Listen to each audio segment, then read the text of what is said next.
Hey guys, welcome back to another video. So as you may see from the title of the video, this video is actually not that easy to film.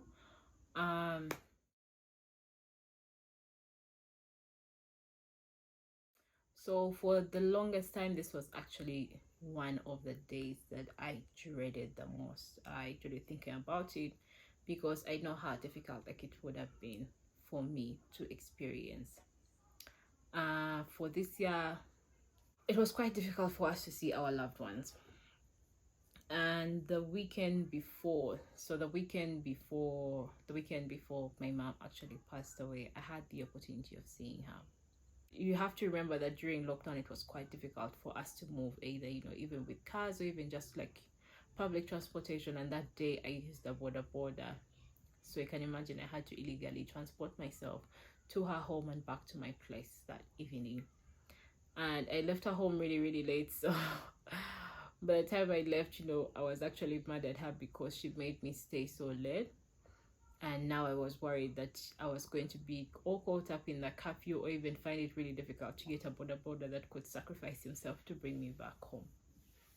So it was quite interesting. So the night before my mom passed, I was busy cooking in the kitchen. It was just like a typical Saturday evening, like, at home with my family.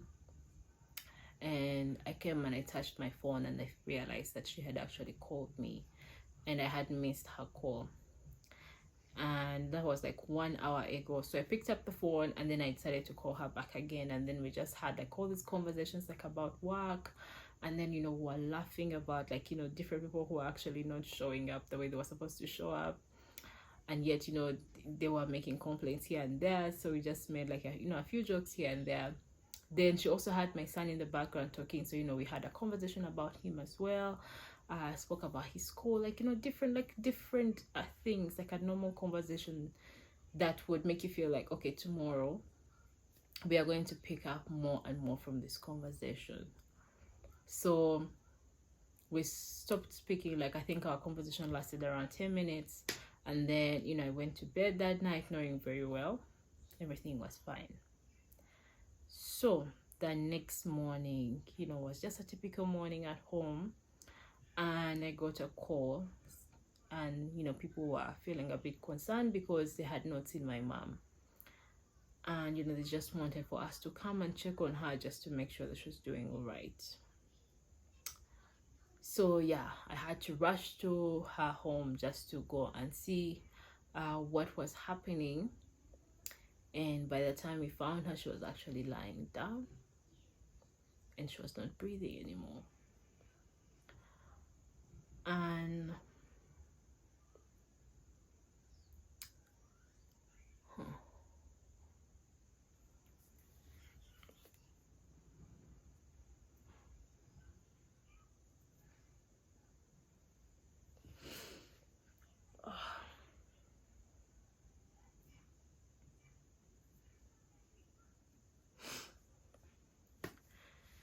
so we found her sleeping, and the way she looked, she just looked the same, like the same person I always remember. She just looked so peaceful, and she just looked like she just slept like so peacefully, and then just God took her.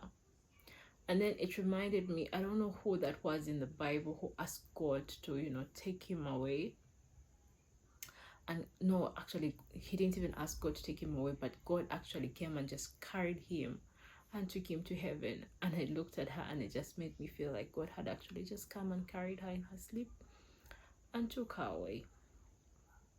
And it was the most confusing situation that I've ever been in my life, because I stood over her and I looked at her and I had these overwhelming emotions like in me that I didn't even know how to express. I realized at that moment that my journey with my best friend was actually done. And I had all these questions of like, now what do I do? Like, how am I going to exist? How am I going to live through life with you not being there with me?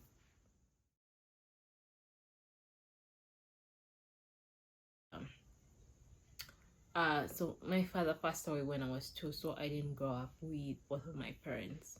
So from a very young age, I knew very well that it was just me and my mom. And the only paternal uncle that was a brother to my father actually passed away when I was 12. And the day he passed away, I remember we were at home in the living room, and my mom came and told me what happened. And she hugged me, and then she said to me, that it's now me and you, princess. It's just me and you. And from that time, we just cultivated a relationship that was really exceptional. Not really like, a mother and a daughter, but she was my friend. Her friends became my friends. Somehow her hobbies became my hobbies, and for the longest time I was really an old soul, just living in a young person's body, because I was so engulfed in her relationships and in her life that it really just became who I am at that time. And I only came later to actually discover myself a little bit more, to actually branch out a bit. But for the longest time, her friends were my friends. So the things that they were doing, I actually ended up being into those circles of people. Now, when I was 18, me and her actually had a conversation before I went to campus. And the conversation was like, you're a big girl now. So me and you, we're in this together. We were more than sisters, we were more than best friends. It was just a relationship like no other, really. And one of the things that I actually felt so grateful for in her passing was the fact that I was able to give her time. And I didn't know why I was giving her time, but I was so intentional with how I spent time with her. And the things that we did together, her dreams became my dreams. Whatever she wanted to do, whatever she wanted to venture into became my venture. I got my first job, I think, around second year of campus. And from the salary that I got in my second year, my salary just went directly to her, because she had this dream of opening up a microfinance. So every coin that I got at that time, and it just made sense to give it to her, because what was I going to use it? I was only like 20. And that money, like, I would have just bought shoes or a handbag, or even just bought fast food, and then that would all be done. So that became like my habit from that time until I actually had my son. Like, every shilling that I got just went directly to that, because I just felt so happy being able to support the things that she was actually working towards. And I didn't know the essence of that. I didn't know the essence of doing all those things until when I saw her right there, because I realized I have been working so hard to get to the big things so that I can show you the big things. But now I realize it's the small things that I was able to give that are making a difference right now. Because I know many of us, with the people that we love, we are always waiting to get to a certain point in our lives to be able to show them a different kind of love, to show them a different kind of support, forgetting that, man, guys, the time that we have with people is so limited that anytime now, someone that you love will just not be there anymore. So what is the whole point of us waiting to love people more at a certain phase in our lives? What if they're not there? It just makes me feel some type of way that you can have the person you love 1 minute, and then the next minute they will not be there. Now, for the time that I was just there staring at my mom lying there, truth is, some of the things that were going through my head was just gratefulness. And I said thank you to her, because I felt like me and her were having our final conversation. And I may not have said this out loud, but I was just saying them in my head. And I was just saying thank you for helping me to experience this kind of love. Thank you for loving me. Thank you for showing me a world that I didn't even know existed. I said I was so grateful for so many things. I was so grateful for the opportunity to even have her as my mother, as my friend, as my companion, as my confidant. And I felt like I needed to be able to say that to her, like at that time, to just say thank you for everything. And after a while, like, I just looked over her, and then I just felt like a sense of responsibility as her friend. Like, you just imagine if they called you like, oh my goodness, your best friend like got into an accident, the kind of toughness you get, like at that point where you just want to run and be like, what is happening, what do they need, that's how I felt at that time. I felt like it's almost like, how you see like a soldier going to war, and I just looked at her right there, and I just felt a sense of responsibility over her, in like, what do I do for you? Like, what do you need to do in this situation? What decisions would you want for me to make for you right now? And for the longest time, like, during the entire time of like, planning like the burial and everything, it was just in that mindset of like, what would you want, what do you need, what would you want me to do? And truth is, I was in that stage for around 2 weeks, and it didn't hit me really well until 2 weeks later, when I remembered, I would come home thinking, oh, okay, you know what, let me call her. Or, oh my goodness, I saw this, I think I should give her a call so that we can laugh about it. And then that's when I actually realized, like, wait, like, she's not here anymore. And that is when, the entire, like, spiral of like depression and everything actually started to hit. And the extent of that is like a story for another day.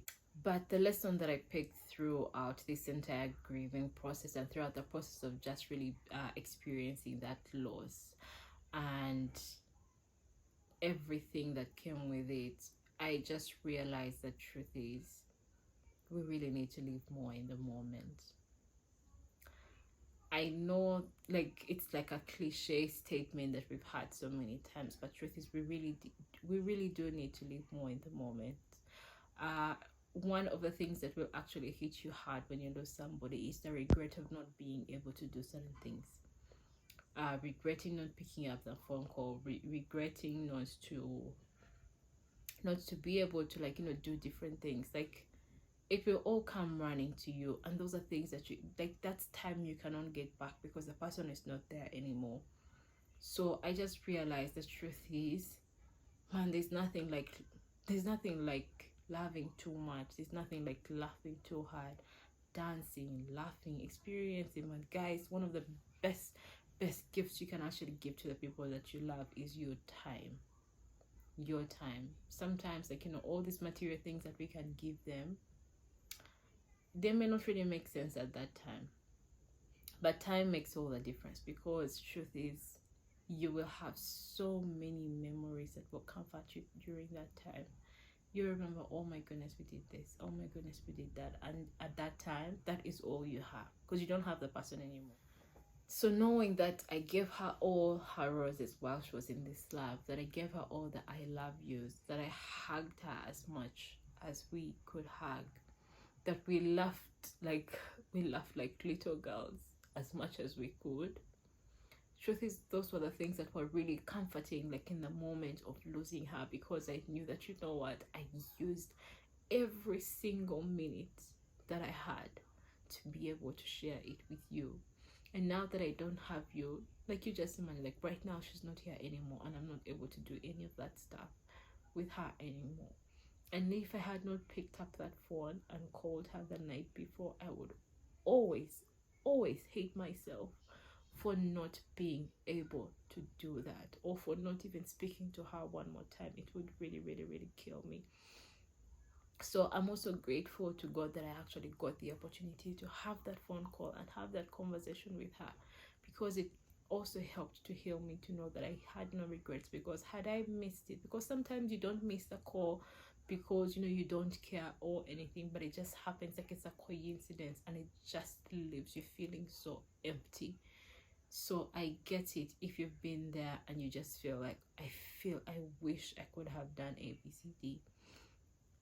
I just encourage you, if you still have the people that you love around you, make more an effort and love on them as much as you can, because tomorrow is not really a guarantee. Thank you guys for watching. Thank you guys for living through this with me, for watching this video, and for really hearing me out. And I hope this video helps you to really think a little bit about the people that you love and how you can actually be able to celebrate that love when you still can. Thank you, and bye bye.